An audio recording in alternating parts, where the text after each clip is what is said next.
All right, let's talk about something that so many of us struggle with. We're going to break down this really common and honestly exhausting trap that we fall into, being the agreeable person. And we'll talk about how learning to say that one little word, no, can literally change your life. Does this sound familiar? You're just constantly drained. Your to-do list is a mile long, but it's all for other people. And there's never, ever a moment for that book you wanted to read, or that workout, or even just quiet. Well, the answer is probably staring you right in the face. You're spending your life taking care of everyone else's needs. And this gets to the heart of the problem. You become the go-to person for everything, right? The free advice, the last-minute favor, the shoulder to cry on. And deep down, you're secretly hoping that one day all this sacrifice is going to pay off, that someone will notice, and it'll all be worth it. But here's the tough truth. Most people don't see this as noble self-sacrifice. They see it as a green light. They see you as the path of least resistance. It's not that they're all bad people. It's just that, for them, it's convenient, and you're the one paying the price. And look, if this is hitting home for you, you are so far from alone.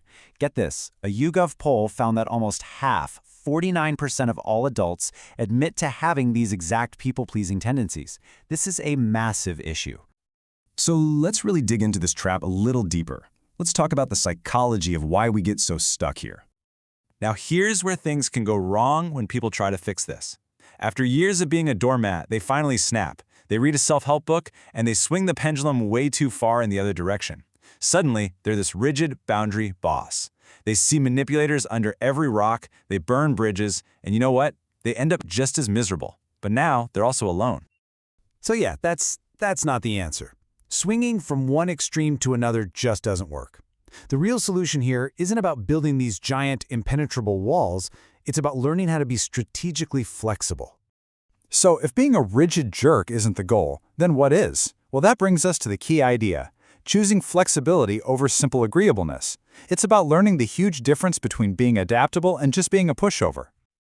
Okay, let me paint a picture for you. Imagine you own a pizzeria with a partner. You've got this great new idea. Start doing delivery, make some social media videos. But your older, more experienced partner just shuts it down. Flat out no. So what do? Well, you're at a fork in the road. Path 1 is agreeableness. You break. You just stay quiet, the idea dies, and you get a little more resentful. Path 2 is flexibility. You bend.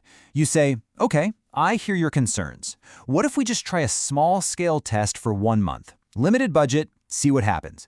You adapt, you gather some real data, and you keep things moving.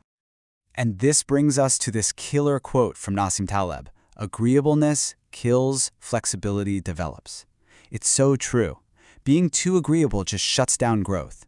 Real progress, real development comes from being able to adapt.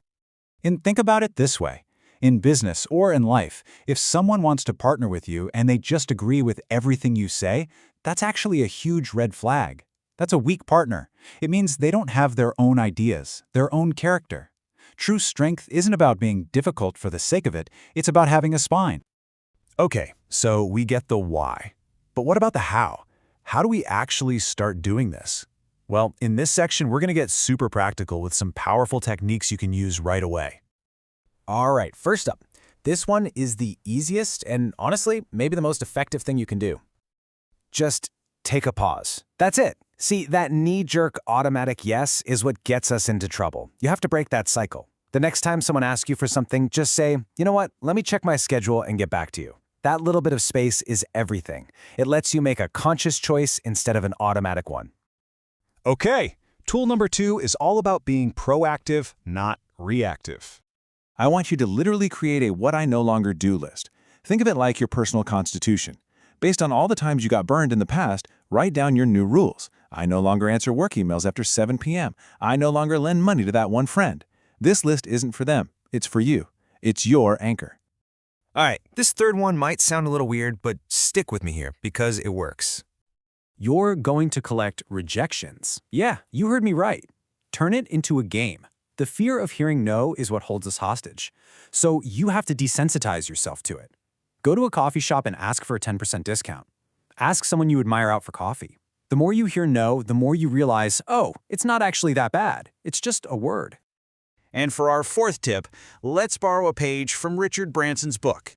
Stop justifying yourself. We have this urge to write a whole essay explaining why we're saying no, filled with all these excuses. But all that does is weaken your position and open the door for negotiation.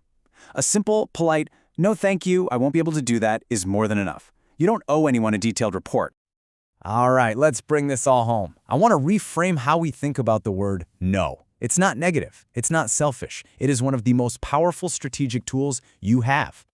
And if you need one last piece of evidence, listen to this from Warren Buffett. He said, the difference between successful people and very successful people is that very successful people say no to almost everything. Think about that. Saying no isn't what's holding you back. It's what will propel you forward by giving you focus. So I'll leave you with this final thought. Every single time you say yes to something you don't want to do, you are saying no to your own health, your own goals, your own peace. There's no gold medal waiting for you at the end of your life for being the most accommodating. The world will just keep taking. So the real question is, what is the one thing you will finally say yes to for yourself?